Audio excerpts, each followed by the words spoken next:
አምቡላንስ ጥሩ በሰማ አምቡላንስ ትደርሳለች እኮ አይዞሽ ሸማ በቃ እንደዛ ሁኚ ነይ እንደዛ ሁኚ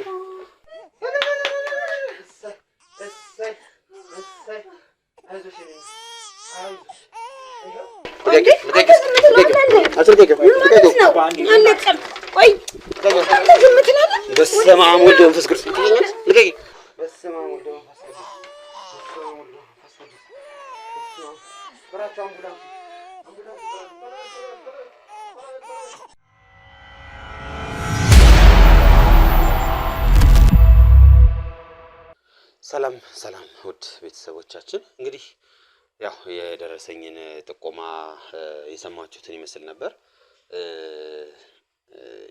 ከተነገረን በኋላ እኛም ጉዳዩ ማጣራት ስለነበረብን መጀመሪያ ያደረግነው ነገር ምንድነው በአካባቢው የሚገኙ ሰዎች ነው ስንጠይቅ የነበረው ስለ ሁኔታው ስለነዚህ ሰዎች ጋር ስላላቸው ግንኙነት እነዚህ ሰዎችም በማህበረሰቡ ያላቸው እምነት ተቀባይነት ምን ይመስላል የሚለውን ነገር እየዞርን አጣርተናል። ስለዚህ በቂ የሆነ መረጃዎችና ማስረጃዎችን ይዘናል። አሁን የምናደርገው ነገር ምንድነው ውድ ቤተሰቦቼ ቤቱ ይሄ ነው የሰዎቹ ቤት ማለት ነው። ስለዚህ ወደ እነሱ ቤት እገባለሁ ያው ኢንተርቪው እናርጋችሁ የሚለው መደበኛ የመግቢያ ዘዴያችንን ተጠቅመን ነው እንግዲህ ወደ እነሱ ቤት የምንገባው። ከገባን በኋላ ያው ድምፁ የምርም ይሰማል። እነዚህ ሰዎች ድምጽ እንሰማለን ያሉት ነገር አለ። የህፃኑስ ጉዳይ ይሄ ሞተባቸው የተባለው ህፃን እሱስ እውነት ነው አይደለም የሚለውን ነገር ብቻ እያንዳንዱን ዲቴሎችን መረጃዎችን እየጠየቅን ከነሱ ጋር ቆይታ እናደርጋለን ማለት ነው። እናንተ ግን እንደተለመደው ላይክ ሼር ሰብስክራይብ እያደረጋችሁ ሀሳባችሁን መስጠታችሁ እንዳይረሳ። ከዛ ውጭ በጣም ብዙ ኮሜንታተሮች አላችሁ ኮሜንት የምትሰጡን የምታበረታቱን በተለይ ደግሞ ቀድማችሁ ኬዙን የምታውቁ ቤተሰቦች አላችሁና እናንተን ሳላደንቅ ማለፍ አልችልም። ብዙዎቹ በቃ ላይክ ገና ኢንተርቪው የተደረጉ እንኳን እንደዚህ ነው ብለው ኮሜንት ሲያደርጉ ያለውና በቃ ላይክ ገብቷቸዋል ሲስተሙ ሂደቱ ተረድታችሁታልና እኛም የምንፈልገው ይሄን ነው። በተለይ ይሄንን ቪዲዮ የምታዩ ሰዎች የምትመለከቱ ሰዎች ፖይንታችን የኛ ሐሳባችን አላማችን ከእያንዳንዱ ቪዲዮ ትምህርት እንድትወስዱበት ከእያንዳንዱ ቪዲዮን ተረድታችሁ እናንተም እንደዛ አይነት ስህተት እንደዛ አይነት ችግር እንዳይፈጠርባችሁ ማድረጋችሁን ነው የምንፈልገውና አሁን ቀጥታ ወደ ቤት እንገባለን። እናንተ ግን እንደተለመደው ላይክ ሼር ሰብስክራይብ ማድረጋችሁ እንዳይረሳ። ሁሌም ቢሆን በቃ ላይክ ቪዲዮ ሲመጣ ላይክ አርጋችሁ ጀምሩት። ለምን መሰላችሁ? ላይክ አርጋችሁ ስትጀምሩ ለብዙ ሰው የመዳረስ ነገራችን በጣም ይጨምርልናል። አሁን እንዳያችሁት ቪው እየቀነሰ ነው ያለው። ምክንያቱም ያው ወንጀለኛውና ጥፋተኛ ሰው እንደዚህ አይነት ቻናሎችን ማጥፋት ነው የሚፈልገውና እኛ ተስፋ ቆርጠን መስራቱን ትተን እንድናቆም ነው የሚፈልገው። ይሄንን ነገር ደግሞ ልትከላከሉልን የምትችሉት እናንተ ላይክ ሼር ሰብስክራይብ እያደረጋችሁ ለሌሎች ደግሞ ለቤተሰቦቻችሁ ደግሞ ሼር ስታደርጉልን ነውና ይሄን ነገር ሁሌም አድርጉት። አሁን እዚህ ረጅም ሰዓት ስቆም ሌላ ነገር እንዳይመስል ወደ ውስጥ ለመግባት ጥረት አደርጋለሁ። ተከተለኝ።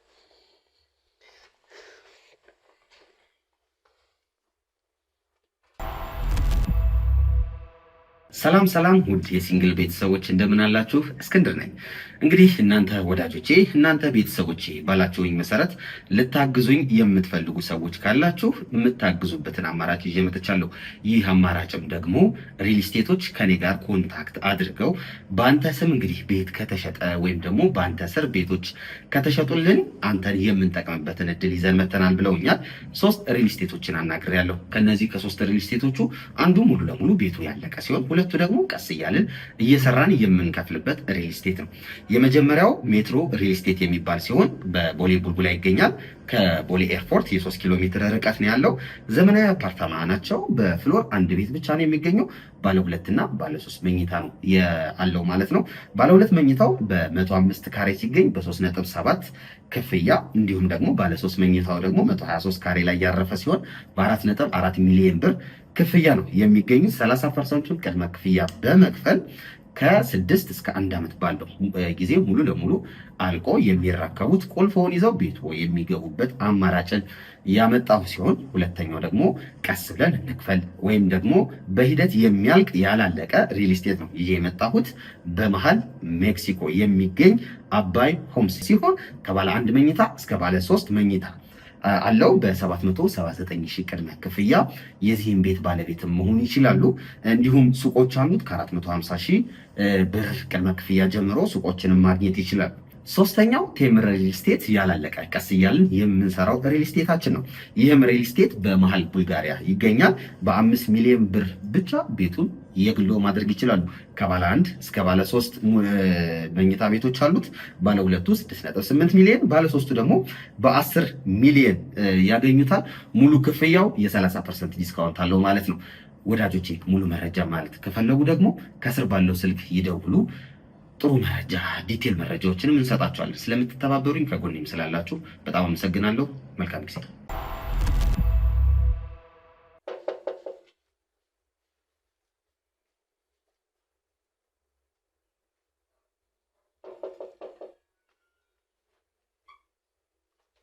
ሰላም ነው? እንዴት አለ? ሰላም ነው? አቤል ይባላል ካሜራ ያዘው ልጅ። እኔ ደግሞ እስክንድር እባላለሁ። በዋናነት እዚህ አካባቢ ካፕሎችን፣ ጥንዶችን፣ ባለትዳሮችን የህይወት ተሞክሯቸው ምን ይመስላል፣ ወጣቶች ከእንደዚህ አይነት ባለትዳር ምን ይማራሉ የሚል ነገር እንደ ፕሮግራም ጀምረን እየዞርን ኢንተርቪው እያደረግን ነበርና ምናልባት ፈቃደኛ ከሆናችሁ አንተና ባለቤትህንም እንደው ኢንተርቪው ብናረጋችሁ የላይፍ ተሞክሯቸውንም ደግሞ ሌሎች ሰዎች ቢማሩበት ብለን ነበር የመጣ ነው።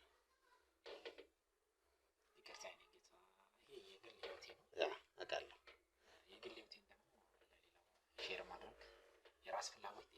አዎ እሱ እውነት ነው። እኔም እኮ ቀድሜ አሁን ፍላጎትን ነው የጠየኩት። ይሄም አሁን የሚቀረጸው ነገር ያው እንዴት እንደሆነ አገባባችን ለመቅረጽ ነው እንጂ አስፈላጊ ከሆነ እናጠፋዋለን። ያን ያህል የሚይዝህ ነገር አይደለም። በዋናነት ቅድም እንደነገርኩ የእናንተ ላይ ለብዙ ሰዎች ማስተማሪያ ነው። አሁን አንተ ራስህ ያለፍክበት ቻሌንጆች አሉ፣ መልካም ነገሮች አሉና እነዚህ ነገሮች በምን አይነት ሁኔታ ውስጥ አለፍከው፣ እንዴት ነበር የሚለው ለማስተማሪያነት ነው፣ ሌላ ነገር አይደለም። እና ደግሞ ብዙ ሰዎች ደግሞ ስለ እናንተ ስለነገሩ ነው። የእነዚህ ሰዎች ህይወት በጣም አስተማሪ ነው፣ ብዙ ወጣቶች ይማሩበታል ስላሉ በቃ እና እንዴት ነው ተባበረን፣ ሌላ ነገር አይደለም። ይቅርታ እኔ የግል ህይወቴን ገብቶኛል። ባለቤትህንም ማውራት ከፈለክ አውራት፣ አናግራት። ኢትስ ፋይን ቴክ ዩር ታይም፣ እኛ እንጠብቅሃለን። ከዚህ ሌላው ደግሞ ያልነገርኩ ነገር ምንድነው፣ ልክ ስንወጣ እዚህ ቤት ውስጥ የቤት እቃዎች እንደ ጊፍት ሰጥተን ነው የምንወጣው። ለምሳሌ ፍሪጅ ከሌለ ፍሪጅ፣ ቲቪውን ደግሞ ትንሽ ከሆነች ተለቅ ልናደርግ እንችላለን።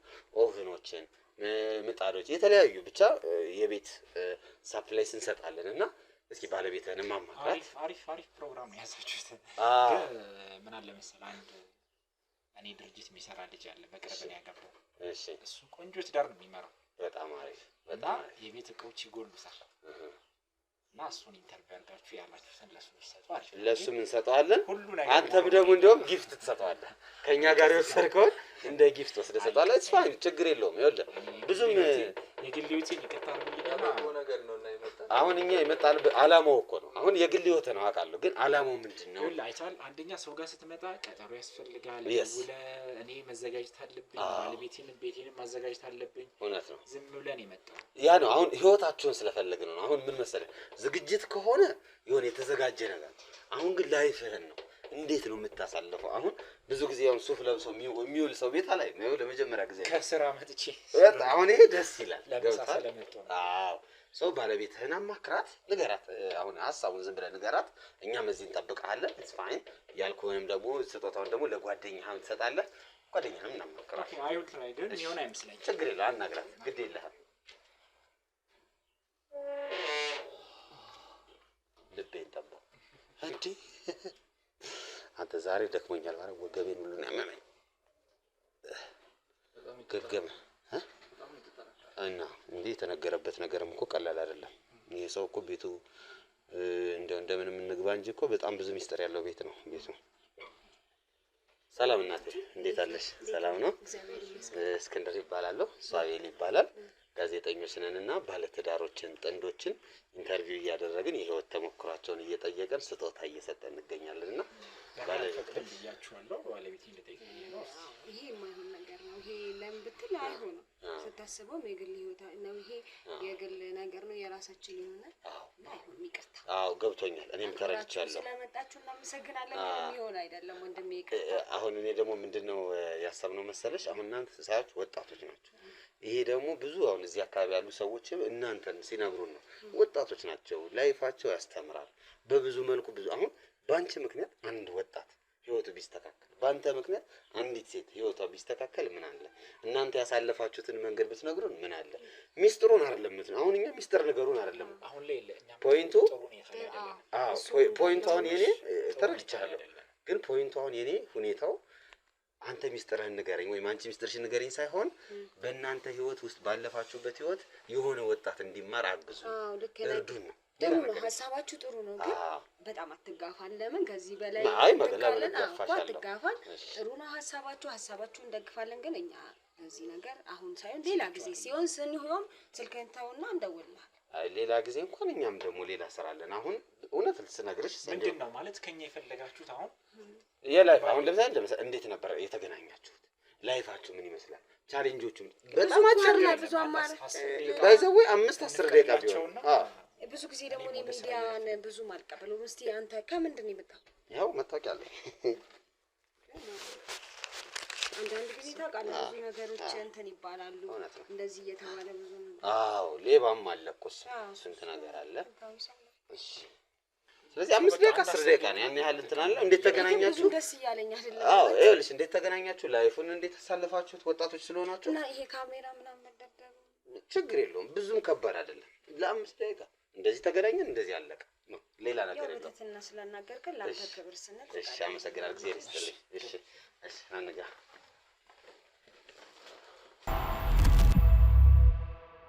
ሰላም ውድ ቤተሰቦቻችን እንደምን አላችሁ? እንግዲህ ቤት ውስጥ እንገኛለን። እነዚህ ወጣት ጥንዶች ያሳለፉትን የህይወት ታሪክ ያሳለፉትን ጥሩና መጥፎ ጎኖች፣ ደግ ጊዜዎች፣ መጥፎ ጊዜዎች የሚሏቸውን ከነሱ ጋር ሆነን እንግዲህ እንመካከርባቸዋለን። እናንተም ከነሱ ህይወት ትምህርት እንደምታገኙ ተስፋ አደርጋለሁ። እስከ መጨረሻው ሰዓት ግን አብራቸውን ቆዩ።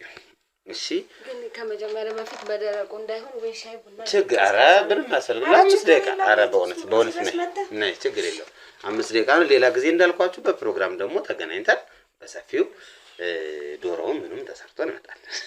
አይሻልም? እሺ ያ ከትውውቅ ነውና የምንጀምረው። እኔ እስክንድር እባላለሁ፣ እሱም እንዳልኳችሁ አቤል ይባላል። እናንተን ማለበል? እሺ እኔ ዳንኤል እባላለሁ፣ ባለቤቴ ሰብለ። ዳኒና ሰብለ፣ እስኪ ከመጀመሪያው ጀምረን እንጫወት። ሰብለ እንዴት ነበር ግንኙነታችሁ የተጀመረው ያንቺና የዳኒ? እንግዲህ በረጅም ጊዜ ነው ይሄ ነገር የሆነው። በትምህርት ቤት ነው የተገናኘነው። የረጅም ጊዜ ፍቅር ህይወት ነው ይሄ። ግን የማትረሳው ደስ የሚል ከትምህርት ቤት ጀምሮ አብረን ያደግነው፣ ሰፈር አብረን አንድ ሰፈር ነን፣ አብረን አደግን። ከዛ በኋላ እያለን ከጓደኝነት ወደ ፍቅር ተቀየረ። ያ ነገር ወደ ትዳር ሆነ ማለት ነው። እንዴት ነበር ያያት የመጀመሪያ ጊዜ ሰብለ? እንደኔ እሷ ነች ያየች። ኦኬ መጀመሪያ እኔ ነኝ ያየሁት። ኖርማል ጓደኝነት ነበረ። ከቆይታ በኋላ ነው ወደ ፕሪፓራቶሪ ሌቭል ስንደርስ ነው ወጣ የልጅነቷ ከፍ እያለ ሲመጣ እያማረበት ሲመጣ ያጎጠጎጠ ይላል ሀገሬ ሰው። እያማረበት ሲመጣ ያው እኔም ኢንተረስት ሆንኩኝ። ከአንዳንድ አልሆነም ጥያቄ፣ ከአንዳንድ አልተቀበለችውም። ብቻ ብዙ ስትረግል ነበረው እሱ ራሱ ላይፍ ብሏል። ግን አሁን እንዴት ነው ያው እንዳልከው የመጀመሪያ በተለይ ይሄ ሃይ ስኩልም እያለ ኤሌመንተሪም እያለ የምታሳልፈው ነገር አለ። የዛኔ ጓደኝነቱ ተመስርቶ ነበር በሁለታችሁ መካከል? ያ ፍሬንድሺፕ፣ ስትሮንግ ፍሬንድሺፕ ነበር በመሀላችን። ስለዚህ እንዴት ነው አሁን ከፍሬንድሺፕ ወደ ፍቅር ሲቀይር በጣም ከባድ ነው። በጣም አይደል? በጣም ለኔ ከብዶኛል፣ ለሷ አላገኝ በደንብ የሚከብድ ነው። ከባድ ነው። ለምን ወደዛ ልትቀይረው ስትፈልግ አንዳንዴ ያንን ሰው የምታጣው አጋጣሚ ይፈጠራል። ያ ሰው ያንን ነገር አላሰበው ይሆናልና ግን እኛ ሁለታችንም ጋር ያ ፍላጎት ነበረ እና ስለዚህ ብዙ የተከረረ ክብደት አልነበረውም። እግዚአብሔር ደግሞ አንዳንድ ጊዜ መሀል ይገባ የለ። ስለዚህ አንቺ ስታስለፊው የነበረሽ ሆን ብለሽ ነው እንጂ ፍላጎት ነበር? አዎ ያው አብረክ የለመድከው አብረክ ያደግከው ከዛ የተሻለ ሰው አታገኝም። ለኔ ከዛ ከለመድኩት ሰው ጸባዩን ከማውቀው ሰው ከዛ የተሻለ ሰው የለም ብዬ ስላሰብኩ ፈቃደኛ ሆንኩ ማለት ነው። እንዴት ነበር መጀመሪያ ጠየቃት? ብዙ ነገር አስቤበት ነው። ላይክ በቃ አንድ ደራሲ በአካል ማግኘት ለፈራት ሴት እንደ ተጻፈ እንደሚዘው ደብዳቤ ነው እና ብዙ ለፍቼበታለሁ። ጓደኞቼን አመሰግናለሁ። እንደውም 2 ጓደኞች አሉኝ ፍጹምና አሽፉ የሚባሉ 2ቱ ናቸው። አማከርኳቸው እንደዚህ ብታረጋሉኝ ፋይን ተመቸኝ ሐሳባቸው። ከዛን ነገርኳት። ፍላጎት ሷጋም ነበር መሰለኝ ካንዳንድ ሻለች ማለት እና ምን ነው ቅድም ስትራግል ነበር ያልኩ። እሺ መጀመሪያ በጣም ስትሮንግ ፍሬንድሺፕ ነው ወደ ሪሌሽን መቀየር። አንደኛ ፍላጎቱ ላይ ኖሯት ይችላል፣ እኔን ከዛ ውጪ ላታስበኝ ትችላለች። ይሄ ስትራግሉ ማለት እኔ ውስጥ ያለው ነው ፍራቻ እንገራት እና ትቀበላለች አትቀበለም የሚለው ነገር በጣም በጣም ይዛል። እሱ ላይ ጠይቅሽ ነው ጠይቄ ነበር አይሆንም እንደዛ ሆነ ምን ነው ለምን ስለከባድ ነው ነገርኩ። ያንን ነገር አንተ ስትቀይረው ወይ የዛ ሰውን ልታጣው ትችላለህ አይደል? ስለዚህ ያው የመለያየታችን ደግሞ ምክንያት ያ ከሚሆን እንደዛ ሆነ ብንኖር መጣ ነበር። ሲጠይቅሽ ግን ምን ተሰማሽ? የመራ ደስታ እልላል ከአንዳንድ ለምን አንደኛ ሴት ልጅ ሁሉ ጊዜ በተፈላጊነቷ አንተን ሲላት ደስ ይላታል። የምፈልገው ነገርም ቢሆን ሁሌ ተፈልጋ ስትጠየቅ ያላት ስሜት አለ። ያ ነገር ስለሆነ ደስ ይላል። አሁን ለምሳሌ የዛኔ ያው በዙሪያው ሴት ስለሆነች ብቻ በዙሪያሽ ወንዶች ይኖራሉ። ከነዛ ወንዶች ውስጥ እሱን ለይተሽ እሺ እንድትያረግሽ ምክንያት ምንድነው? በእርግጠኝነት እሱ ከመጠየቁ በፊት 2 3 ወይም ከዛ በላይ ሰዎች ጠይቀውሻል። ፍቅር መለማመድ ነው ይባላል። በጣም እኔና እሱ ደግሞ ተለማምደን በቃ በጓደኝነት ውስጥ በጣም አብረህ ሁሌ መሄድ አብረህ ሁሉ ጊዜዎችን ማሳለፍ ምናምን አለ አይደል? በጣም ስለተለማመደን ያ ከዛ የተሻለ የለመድኩት ሰው የለም። መላመድ ብቻውን ፍቅር እኮ አይሆንም። ስለ በቃ ሁሉ ጊዜ አንድ ሰው እኮ የሆነ አንዳንዴ ምን አጋጣሚ ያለ መሰለህ የሆነ ሰው ይጠይቀና ዝም ብለህ ላፈሽ ልትለው ትችላለህ ሳትወደው። ግን ቀስ እያልክ ወደ ፍቅር እየለመድከው እየወደድከው ባህሪውን ስታየው አይደል የምትወደው? አሁን you ባህሪው የኛ ደግሞ ስለዚህ አሁን እኔም ያልኩሽ እሱ ነው። ጥያቄ የኔም እሱ ነው። ከሌሎች ወንዶች የሚለየው እሱ ምን በቃ እንዴት ነው ስለ ለኔ መልካምነቱ ለኔ ካለው ከራሱ በላይ እኔን ያስቀድማል። ለኔ ያለው ነገር አንቺ የሚያረግልኝ ነገር ለኔ ያለው አመለካከት ጥቅመኛ ነሽ ማለት ነው። ለኔ ያልሽው አንዳንዴ ምን እንደሆነ ተከለ ራስ ከዛ በላይ ማድረግ ለራስ ልችል ይሆናል። ግን ከምትወደው ሰው የሚመጣ ትንሽ ነገር ላንተ ትልቅ መስሎ አይታየም። ለምን ያ ሰው ከዛ ሰው የሚመጣ ነገር ትልቅ ሳይሆን እንትን የሚል ሐሳብ ለና ያን ነገር ወደው ነበር። ዳኒስ አንተ ሰብለ ጋር ላይክ እንዳልኩት መላመዱ አለ። ምንም ጥያቄ የለም። መላመድ ባይዘው ለፍቅር የሚገፋፋ ጉዳይ ነው። ግን ፍቅር ብቻውን አይደለም። ከዛ በኋላ ፈርዘር እናስባለን፣ ስለ ትዳር እናስባለን። ያው እዛ የተነሳ ነው አሁን ትዳር ያውነውና ለህይወቴ ትሆነኛለች ለወደፊት ትሆናለች ብለህ ያሳሰበህ እንድታስባት ያደረገህ ምን ነው? ጥሩ ጥያቄ ነው። እኔ ሰብሊን ለትዳር ይሄ ለፍቅረኝነት አይደለም ለትዳር ያሰብኳት ሃንድሊንጓን ነው። እኔ ነገርኩ ሃይ ስኩል ላይ ነው ያንን ከእንደገና ወደ ዩኒቨርሲቲ የገባንበት የተለያየንበት ጊዜያቶች አሉ እና በዛ መሃል ደግሞ ዩኒቨርሲቲ 5 አመት ስትቆይ ከብዙ ሰው ጋር ትገናኛለህ። ከዛን ታለ የሰውን አክቲቪቲ የሴቶችን አክቲቪቲ ታያለ እና ሰብሊን እንኳን አወቋት እንኳን አገባዋት። ምክንያቱም ሃንድሊንጓ ይለያል። በቃ ወንድ ልጅ ክብር ነው አይደል መጀመሪያ የሚፈልገው፣ ተከትሎ ነው ፍቅር እና ለኔ ያላት ሪስፔክት ለኔ ያላት ክብር በቃ እንድወሰን አደረገኝ። ማለት ይሄ የፍቅር ህይወትን አይደለም የምታስበው ትዳር በቃ እኔንም ትይዘኛለች፣ እኔን ከያዝሽ ደግሞ ቤቴ ቀጥ ብሎ መኖሩ መቆሙ ማይቀር ነገር ነው አልኩና እዛ ላይ ወሰንኩኝ ማለት ነው። ሁለታችሁም ራስ ወዳድ ናችሁ። እየተመራችሁት በሚለው ነው ለኔ እንደዚህ ከሆነች ለኔ እንደዚህ ከሆነ እኔን ከያዘችኝ ቤታችን በቃ ሙሉ ነው። እሷን ከያዝኩኝ ምንም ይጎልብኝ ነገር የለም። እኔ ውጪ ከማሳልፈው አሁን አይታል ከስራ እንደገባው ነው ያልከኝ ነበር እና ምንም ውጪ ምትቆይበት ምክንያት ምንም የለም። በቃ እንዳላችሁት ፍሬንድሺፕ ከዛ በኋላ ፍቅር አይደል? ከዛ በኋላ ወደ ትዳር ፍቅር ቦታ ላይ ግን ያስቸገራችሁ ይሄ ጊዜ በጣም ከባድ ነው ያስባላችሁ ነገር አጋጠማችሁ ነገር ነበር? እኔ ለመልስ ይሄንን እሺ ፍቅረኛሞች እያለን ብዙ ቦታ እንሄዳለን፣ ብዙ ዴት እናደርጋለን። ብዙ ሰው ጋርም ይሄ ነገር አለ። ግን ትዳር ከመሰረቱ በኋላ ሁሉ ዴት የሚያደርጉት ቤታቸው ነው። ያ ነገር 100% ይጠፋል፣ ይቀንሳል። ምክንያቱም አንድ ነበርክ ይበልጥ አንድ ነው የምትሆነው፣ ሁለት ውስጥ አንድነት ማለት ነው። እና በፍቅር ጊዜ የምታደርገው ነገሮች ሁሉ ትተዋቸዋለህ፣ ይቀንሳል። የምታስበው ስለምታፈረው ፍሬ ነው። ተረዳኝ? እና እሱ ነገርን ፍቅር ላይ ያለን ያደረግናቸውን ትዳር ላይ ከገባን በኋላ ለማድረግ ተቸግረናል። ምክንያቱም በቃ ሴት ልጅ ናት፣ አይ ቤት አይሻልም ትለኛለች። ታውቃለህ? ነይ እስቲ እራት እንብላ፣ አይ ቤት ይሻላል ዛሬ ቆንጆ የኔ እናንተን ጊዜ ቤት ውስጥ እናሳልፋለን። ገብቶሃል? እና ቀደም ሳልጠቅስልህ ያለፍኩት ትልቅ ሴት ናት ያልኩት፣ ትልቅ የትዳር ሴት ናት ያልኩት በፍቅር ህይወታችን ብዙ ገንዘብ ራሱ ሉዝ እንዳደርግ አትፈልግም። እንድታወጣ አትፈልግም በቃ። እና ወንድ ልጅ ደግሞ ትልቁ ነገር እንኳን ጠበቅሽልኝ ጊዜ ነው። በጣም ደስ ይላል። ሞር እየተዋወቃችሁና እየተግባባችሁ የመጣችሁ ጥንዶች ናችሁ።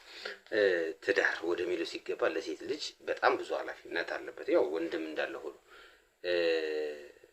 እንዴት ነው ትዳር ነው ያሰባችሁት? ያው ከፍሬንድሺፕ ከፍቅር አልፋችሁ ለትዳር የሚለው ነገር እንዴት ልታስቡ ቻላችሁ? ያው ሴቶች ናቸው የሚያነሱ ብዙ ጊዜ። እኛ መጀመሪያ ራሱ በቃ እንዴት ነው ይሄን ነገር የፍቅር ህይወቱን ስንጀምረው በቃ መቼ አብረን እንደምንኖር ነበር የምናስበው። ሁሌ ማለት ትምህርት ይዞን ነው እንጂ ወዲያው ነበር የምናስበው። አንቺ እያስገደድሽ አይደል? ያው ትዳር ያለ ትዳር መቼ ነው እንታገባኛ? ወዲያው በቃ እኛ ወዲያው ያሰብነው። ግን በሰዓቱ ክላስ ተማሪዎች ነን እና ደግሞ ቤተሰብ ምን ይላል መሰለህ ሁሉ ጊዜ ልጃቸው አብሶ ሴት ልጅ በትልቅ ሰርግ ስትወጣ ከሱ የተሻለ ባለ ሀብት ትልቅ ሀብት ያለው ስታገባ እነሱን የምትረዳ ስትሆን ነው ምናምን ነገር አይደል? ቦርጭ ያለው ይወዳል እንደኔ። እሱ እንዳለ ሆኖ በቃ ይይዛል። አሁን ተማሪ ሆነ ትዳር ብትመሰረት ግዴታ ከቤተሰብ ልትፈልግ ነው።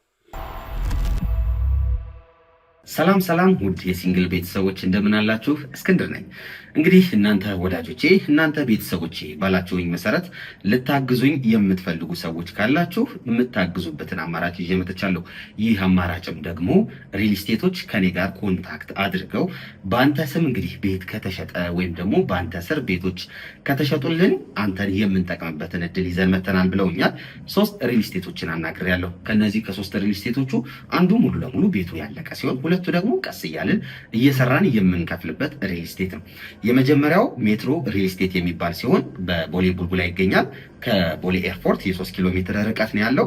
ዘመናዊ አፓርታማ ናቸው። በፍሎር 1 ቤት ብቻ ነው የሚገኘው። ባለ 2 እና ባለ 3 መኝታ ነው ያለው ማለት ነው።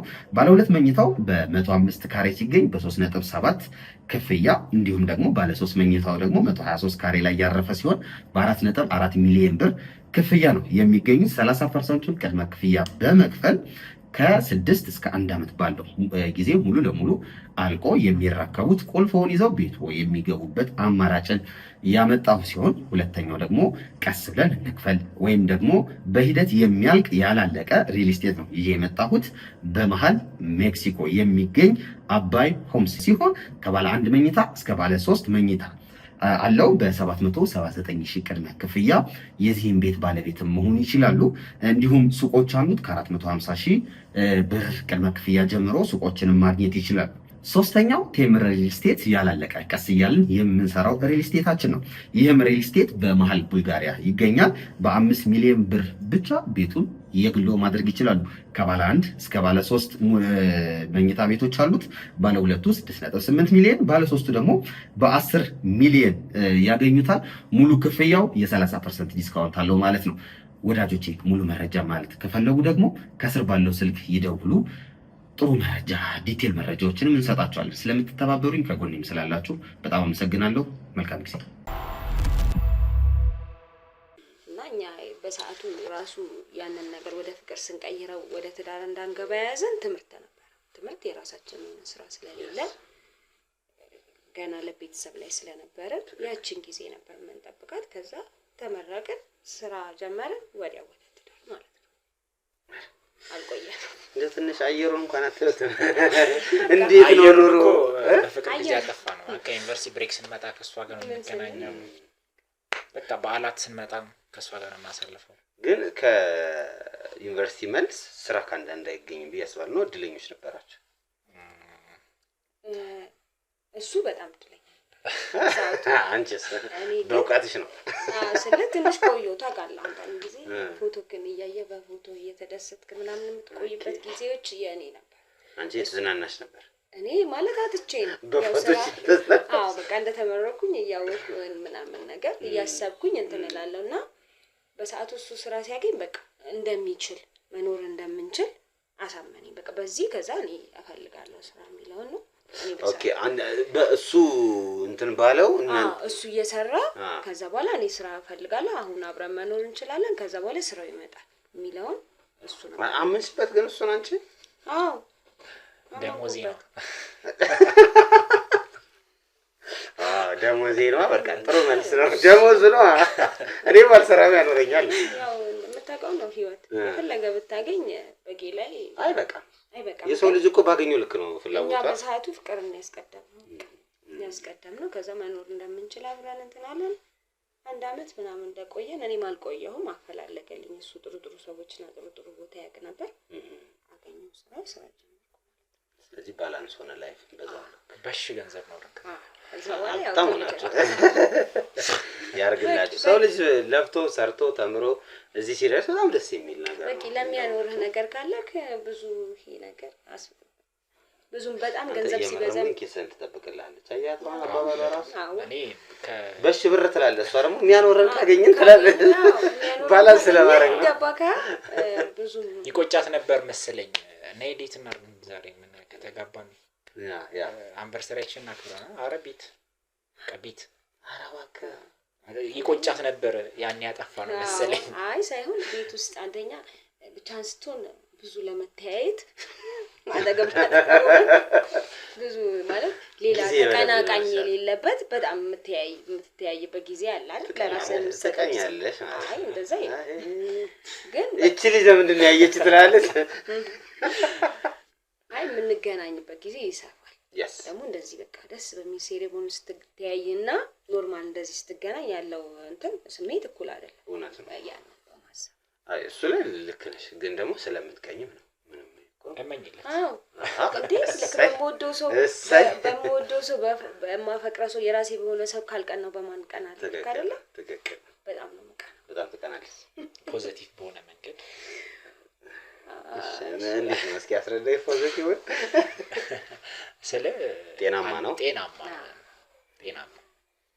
እስኪ ፈርዘር የሄደችበት አጋጣሚ ነበር በጣም ከፍ ያለ ቅናት።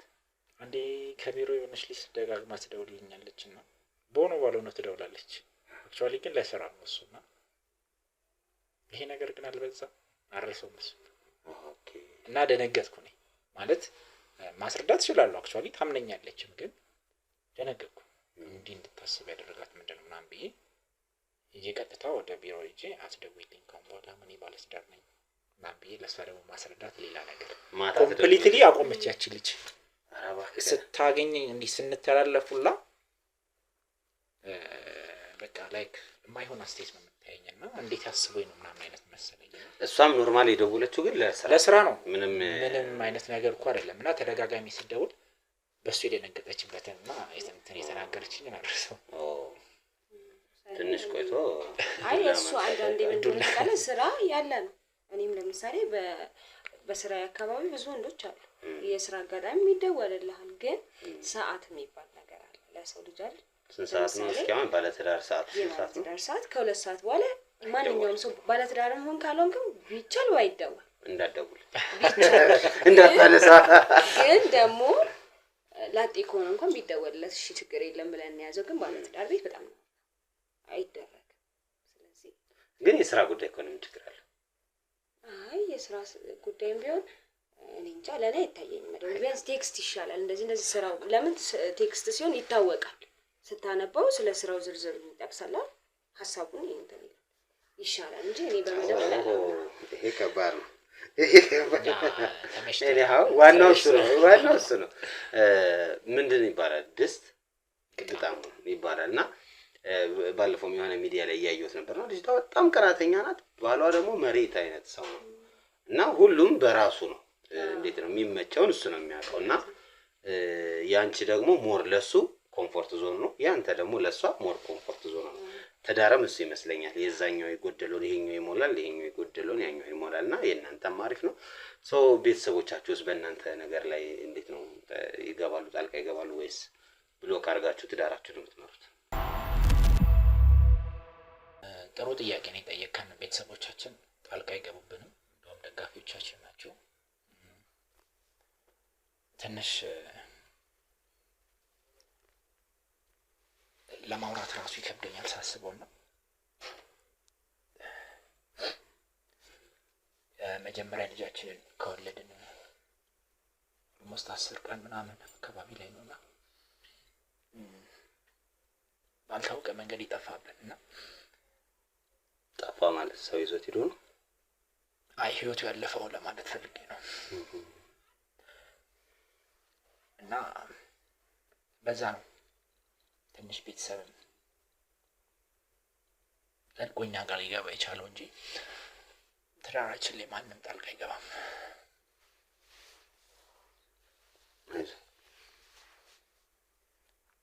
ቅርብ ጊዜ ነው እንዴ?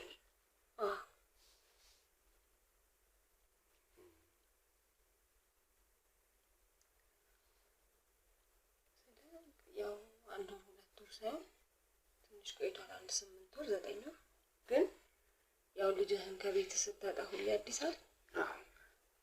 ዛሬ እንደሆነ ቁጥር አንደኛ እኛ በጣም ለብዙ ጊዜ ከመጀመሪያ አብረን መኖር ከጀመረን ጊዜ ጀምሮ ጓጉታን እየጠበቅን የነበረ ነገር ነው። ሁለተኛ ደግሞ ወጥቶ 10 ቀንም ብትሆን ወጥቶ አይተከው የሆነ የፊቱ ገጽታላ አይተከው የሆነ እንትን ያለ ነገር በጣም ያው እግዚአብሔር ሰጠ እግዚአብሔር ነሳ ይመጣል ብለህ ትጠብቃለህ። ደግሞ በሌላ ሲሆን በጣም ይከብዳል።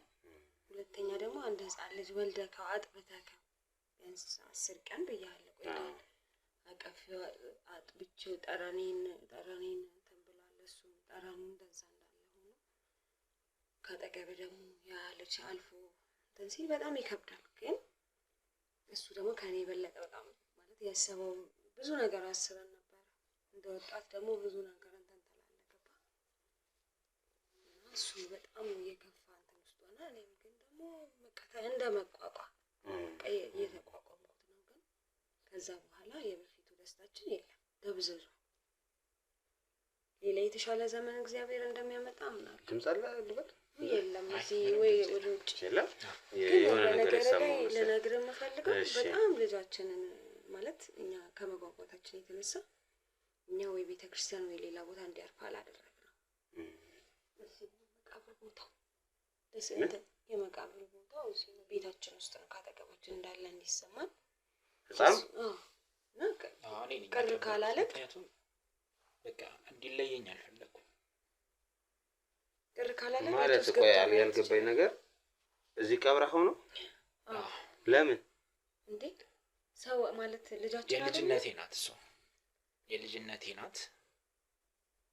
ከልጅነቴ ደግሞ ፍሬ ያፈራው ቆይቶ ቢሆንም ፍሬ ያፈራው ሞተ ሲባል ጠፋ ሲባል ስሜቱ አይገባም። ካልኖርክበት ካልሆንክበት አይገባምና ቢያንስ አብሮኝ ነው እንድል እዚህ ነው የቀበልኩት። ግን ምልክ ምን አብሮህ ምን የሚሰጥህ ነገር አለ? በቃ ልጅን መቅበር ነው አይደል? ላይ ይሰማ ካለ አይነት አሁን አንተ እንደዚህ ብትል የኛ ስሜት ሊሰማክ አይችልም። ግን በቃ ልንገርህ ብዬ እዚህ ነገር ግን የሆነ ድምጽ የለም አለችኝ የሆነች አንድ ትንሽ ድመትና እሷ ምናልባት ትሆን እስቲ ድመት አይመስለኝም። አይ ድመት ነው። የሰው ድምጽ ነው የሚመስለው እኮ። ኧረ ሰውኛ ከኛ አንተም እኮ ከውጪ ሰምተህ ጋር ልምደ ከኛ ውጪ ሰው የለም እዚህ ቤት። ሁለታችሁ ብቻ የምትኖሩት? አንድ የቤት ሰራተኛ ነበረች። እሺ አጋሽ ማለት ነው። እና ለብዙ ጊዜ አብራኝ የቆየች ናት። ጥሩ ልጅ ናት። እና ቤተሰብ አጋጣሚ ሀዘን ገጥሟቸው ለጊዜው አሁን የለችም፣ ወደ ክፍለ ሀገር ሄዳለች። ምን ያህል ጊዜ ሆናት እሷ ከሄደች? ትንሽ ቆየች። ያው በጣም የቅርብ ዘመድ ስለሞተባት እርግጠኛ ችግር ምንድን ነው አንተ? ቆይ ነይ ቁጭ በይ አንቺ ቁጭ በይ አይ ቁጭ በይ ችግር ምንድን ነው አንተ? ድምጽ ነው አይደለም የሰው ድምጽ የሲቃ ድምጽ እኮ ነው የሚሰማኝ። ምንም አይነት የሲቃ ድምጽ የለም። ድመትም እኮ እንደ ሰው ነው የሚጮህ። ሲቃው ድመት ነው ነው ሊያለቅስ ይችላል። ድመት አይደለም። ይኸውልህ ልንገረው ወንድም፣ ይሄ መኝታ ቤት ነው። ልጁ ያረፈበት እዚህ ነው። አይ ማን ይላክ አይደለም ማን ይላክ ስላልጸዳ ነው እንጂ ስለምን መላክ ነው የምታወራው? ምን አንተ ራስህ የፈራው ነገር አለ እንዴ? ይላክ ምን አመጣው? አይ አጋጣሚ ነው። ዝም በላ አንዳንዴ ያን ነገር ስትነግር ይሄ ነው አሁን ያለበት ሁኔታ ልክ አይደለም። የሀዘኑ ምናምን ነው ከግንዛቤ ውስጥ አስገባ እና ደግሞ ልልክ የፈለኩት ምን መሰለህ፣ ይሄ መኝታ ቤት ነው። አጋጣሚ ደግሞ ልጅቷም የለችም፣ እኔም ስራ ስለበዛብኝ ትንሽ ሰዓት ይሄን ያህል ማብራሪያ እኮ ማብዛት ያስፈልገው ማክብሮናል። ቤታችን ድረስ የመጣው አንተ እንደዚህ ሆንከው አክብረናል። የሚያስፈራህ ነገር አለ እያስረዳው ነው እንደሚቆይ እና መኝታ ቤት እሱ የሆነ ነገር ኧረ ምንም ነገርኩህ ያለውን ሁኔታ እኮ ብዙ ከዛ በላይ ደግሞ ሀዘን አትፍጠርበት። ደስ ኧረ እኔ ሀዘን ለመፍጠር ግን ጀስት እየጠየኳችሁ ነበር ስላሳልፋችሁት ህይወትም እየነገራችሁ። ቆይ ድመት ሆናት ቆይ እስቲ እንትን ብለሽ ድመት እንደዚህ ነው የምትጮኸው? ሌላ ጊዜ ነው አይ ዶንት ኖ አላውቅም። ዛሬ ከል ነገር ነው በመስኮት ገብታ ነው እና ይቅርታ አስወጣት። አሁን ሰላም ነው። እሺ ስለዚህ እና እዚህ ነው የቀበርነው እያልሽ ነበር። ቤተሰቦቻችሁ ምንም አላሉ በዚህ ጉዳይ ላይ? ይሄ እኮ ላይ ያውቃል፣ ጎረቤት ያውቃል፣ ቤተሰብ ያውቃል እዚህ እንደቀበርከው። በቃ እኔ ልጄን ጠረን አለብኝ አሁንም ድረስ። ወንድ ልጅ ነበር። ልብስ ስቀይር ራሱ እናደዳለሁ። እሱን ያቀፍኩበትን ልብስ አውልቄ ወደ ስራ ስሄድ እናደዳለሁ። ያው ሰው ቤተሰብ እንዳልከው ጥሩ ነገር አይኖርም ማለት ተደርጎ አይታወቅም አይደል? ብዙ ጊዜ እንደዚህ አይነት ነገር ስላልተለመደ ብዙ ነገር አሁን ለምሳሌ ቤተሰብ ያው ቤተሰብ ነው። ብትከብደው አድራጎትን ቢጠላም በግዱ መጥቶ ይጠይቃል። ግን ጎረቤቶቻችን በዚህ ጉዳይ ሻሽተው ነው። አሁን ከጎረቤት አትቀርቡ እንደ መጸየፍ ነገር ገባ አይደል? ይሄ ነገር እንዴት ነው ከባድ ውሳኔ አድርገው ነው እንትን ያሉት። በቃ ተጸየፉን። እንዴት ሰውን ያህል ነገር በቃ ይሄ ሰው ይሄ ልጅ አልፏል፣ ከዚህ በኋላ ምንም ሊሆናቸው አይችልም፣ እንዴት እንደዚህ ያደርጋሉ የሚለውን በዛ ምክንያት እንትን እያለ ማለት ሀሳቡ ግን ከኔ ጋር አይደለም። ቆይ አንዴ ቆይ እኔ ግን ብታየው ደስ ይለኛል። ልጃችን ያረፈበትን ቦታ ይሄኛው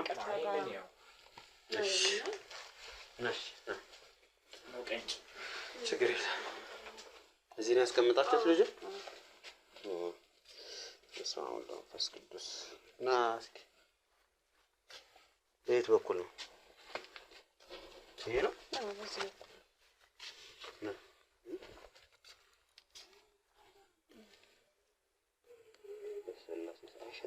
የሆነ ሽታ እኮ አለውና ምንም ጠረን የለውም። መጥፎ ነገር ሸቷል። ትንሽ ጠረን አለው። እና ህፃን ልጅ ነው፣ ንጹህ ነው፣ ገባህ? ልቡ ንጹህ ነው። ስለዚህ ምንም እንደኛ ምንም ይሸታል ነገር የለም። ያ ነገር ግን አሁንም ድረስ እኮ እንትን እያለ ነው አይደል? እኮ ግን ድምፅ አለ፣ ብዙ ነገር አለ። እንዴ ምን ሆነ ነው? ብዙ የወዳደቀ መሬት ላይ የሰው መኝታ ቤት ነው። ይሄኛውን አሳይታችሁኛል አይደል? ይሄ ደግሞ መኝታ ቤት ነው፣ አልጸዳም። የሰው ልጅ መኝታ ቤት ብዙ ነገር መሬት ላይ አድርገን ሊሆን ይችላል አይደል? እኔ እኮ እኔ እኮ እናንተ መኝታ ስለማየት አይደለም የመጣሁት። አይደለም ይሄ ያለ ሰው ሌላ ሰው መግባት ይችላል። ካሜራ ማንቀሳቀስ ታቆምልኝ ደስ ይለኛል። ምክንያቱም ትዳር ሲባል መኝታ ቤት ክብር አይደል እንዴ? ቤት ይገባል። የሰው ልጅ ቆይ አሁን ለምንድን ነው እንደ ስሜት የሆናችሁት? የደበቃችሁት ነገር አለ እዚህ ጋር? እሺ የሰው ልጅ ልብሱን አውልቆ መሬት ላይ ሊሆን ይችላል። ብዙ ነገር አብራርቼ እንድነግርህ አታርግ። ገብተሽ ነበር እኮ አይደል? እኔ ነኝ ወደቀም ካለ አንተ ትገባለህ ብዬ አላሰብኩም። ደግሞ እኔ መኝታ ቤቴ የቅርብ ዘመዴ እንኳን አይገባም። ምን ያልፈል መኝታ ቤት እኮ የባለ ትዳር መኝታ ቤት ማንም አይገባም እኮ። ድምፁ ምንድን ነው ነው ያልኩህ እንዴ? ይኸው አሁንም እኮ እየጮኸች ነው። አይ እንግዲህ አትታገለኝ።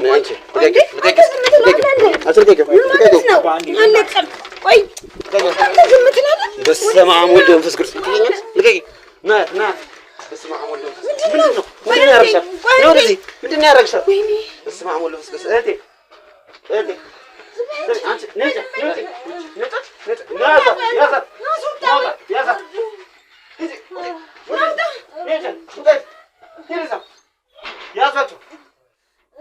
ምንድን ነው? ምን ሆንሽ ነው?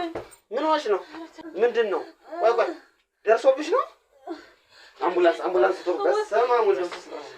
አምቡላንስ ጥሩ። እስኪ እኮ አይዞሽ ሸማ። ቆይ እንደዛ ሁኚ። ነይ እንደዛ ሁኚ። ነይ እግርሽን አንሺ። ቆይ እዚህ ጋር ነይ። እንደዚህ ተሳካ። እሺ ተሳካ። ቆይ እንደዚህ ሁኚ። ውጭ ላይ ሁን አንተ ውጭ ላይ ሁን። ቆይ እናቴ አንቺ እዛው ሂድ። አባራቸው ሁሉም አንድ ሰው እንዳይሰማኝ። ሰላም ውድ የሲንግል ቤተሰቦች እንደምን አላችሁ? እስክንድር ነኝ። እንግዲህ እናንተ ወዳጆቼ፣ እናንተ ቤተሰቦቼ ባላችሁኝ መሰረት ልታግዙኝ የምትፈልጉ ሰዎች ካላችሁ የምታግዙበትን አማራጭ ይዤ መጥቻለሁ። ይህ አማራጭም ደግሞ ሪል ስቴቶች ከኔ ጋር ኮንታክት አድርገው በአንተ ስም እንግዲህ ቤት ከተሸጠ ወይም ደግሞ በአንተ ስር ቤቶች ከተሸጡልን አንተን የምንጠቅምበትን እድል ይዘን መተናል ብለውኛል። 3 ሪል ስቴቶችን አናግሬያለሁ። ከነዚህ ከ3 ሪል ስቴቶቹ አንዱ ሙሉ ለሙሉ ቤቱ ያለቀ ሲሆን ሁለቱ ደግሞ ቀስ እያልን እየሰራን የምንከፍልበት ሪል ስቴት ነው። የመጀመሪያው ሜትሮ ሪል ስቴት የሚባል ሲሆን በቦሌ ቡልቡላ ይገኛል። ከቦሌ ኤርፖርት የ3 ኪሎ ሜትር ርቀት ነው ያለው። ዘመናዊ አፓርታማ ናቸው። በፍሎር 1 ቤት ብቻ ነው የሚገኘው። ባለ 2 እና ባለ 3 መኝታ ነው ያለው ማለት ነው። ባለ 2 መኝታው በ105 ካሬ ሲገኝ በ3.7 ክፍያ፣ እንዲሁም ደግሞ ባለ 3 መኝታው ደግሞ 123 ካሬ ላይ ያረፈ ሲሆን በ4.4 ሚሊዮን ብር ክፍያ ነው የሚገኙት። 30% ቅድመ ክፍያ በመክፈል ከ6 እስከ 1 ዓመት ባለው ጊዜ ሙሉ ለሙሉ አልቆ የሚረከቡት ቁልፎውን ይዘው ቤት የሚገቡበት አማራጭን ያመጣው ሲሆን ሁለተኛው ደግሞ ቀስ ብለን እንክፈል ወይም ደግሞ በሂደት የሚያልቅ ያላለቀ ሪል ስቴት ነው ይዤ የመጣሁት። በመሃል ሜክሲኮ የሚገኝ አባይ ሆምስ ሲሆን ከባለ 1 መኝታ እስከ ባለ 3 መኝታ አለው። በ779 ሺህ ቅድመ ክፍያ የዚህን ቤት ባለቤትም መሆን ይችላሉ። እንዲሁም ሱቆች አሉት። ከ450 ሺህ ብር ቅድመ ክፍያ ጀምሮ ሱቆችንም ማግኘት ይችላሉ። ሶስተኛው ቴምር ሪል ስቴት ያላለቀ ቀስ እያልን የምንሰራው ሪል ስቴታችን ነው። ይህም ሪል ስቴት በመሃል ቡልጋሪያ ይገኛል። በ5 ሚሊዮን ብር ብቻ ቤቱን የግሎ ማድረግ ይችላሉ። ከባለ 1 እስከ ባለ 3 መኝታ ቤቶች አሉት። ባለ 2 6.8 ሚሊዮን፣ ባለ 3 ደግሞ በ10 ሚሊዮን ያገኙታል። ሙሉ ክፍያው የ30% ዲስካውንት አለው ማለት ነው። ወዳጆቼ ሙሉ መረጃ ማለት ከፈለጉ ደግሞ ከስር ባለው ስልክ ይደውሉ። ጥሩ መረጃ ዲቴል መረጃዎችንም እንሰጣችኋለን። ስለምትተባበሩኝ ከጎኔም ስላላችሁ በጣም አመሰግናለሁ። መልካም ጊዜ። እሺ አይዞሽ አይዞሽ ግፊ። እሺ አይዞሽ እናቴ ግፊ። ይኸው አምቡላንስ ጠርቻለሁ። እሺ አምቡላንስ ጠርቻለሁ። እስኪ አንተ ምንትን ክር ነገር አምጣ። እሺ ምላጫውን በዛው ምላጫውን አምጣ። እነሱ ሰዎች ወደዚህ እንዳይመጡ ሁሉንም ያዟቸው። አይዞሽ የኔ እዛው አንተ እዛው እሺ አይዞሽ የኔ እናት አይዞሽ ግፊ አይዞሽ በደንብ ግፊ። አይዞሽ ይመጣል ዶክተር። አዎ አይዞሽ አምቡላንሱ እስኪመጣ ድረስ ነው። እሺ አምቡላንሱ እስኪመጣ ድረስ እየመጡ ነው። እሺ አምጣው እሱን እንጠራ። በዚህ እስከዛው እንጠቀልለዋለን። አይዞሽ ግቢ። ዱቅ ብሏል። አንተ እንዳትመጣ እዛው። እሺ አይዞሽ እናቴ አይዞሽ። በቃ ወጣ። አይዞሽ ወጣ። አይዞሽ እናቴ አይዞሽ። ግቢ ትንሽ ብቻ ትንሽ እናቴ ደርሷል።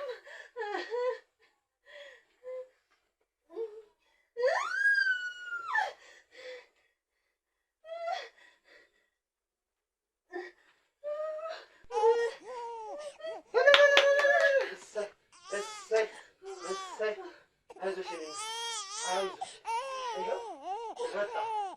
ወጣ አይዞሽ። አዎ አይዞሽ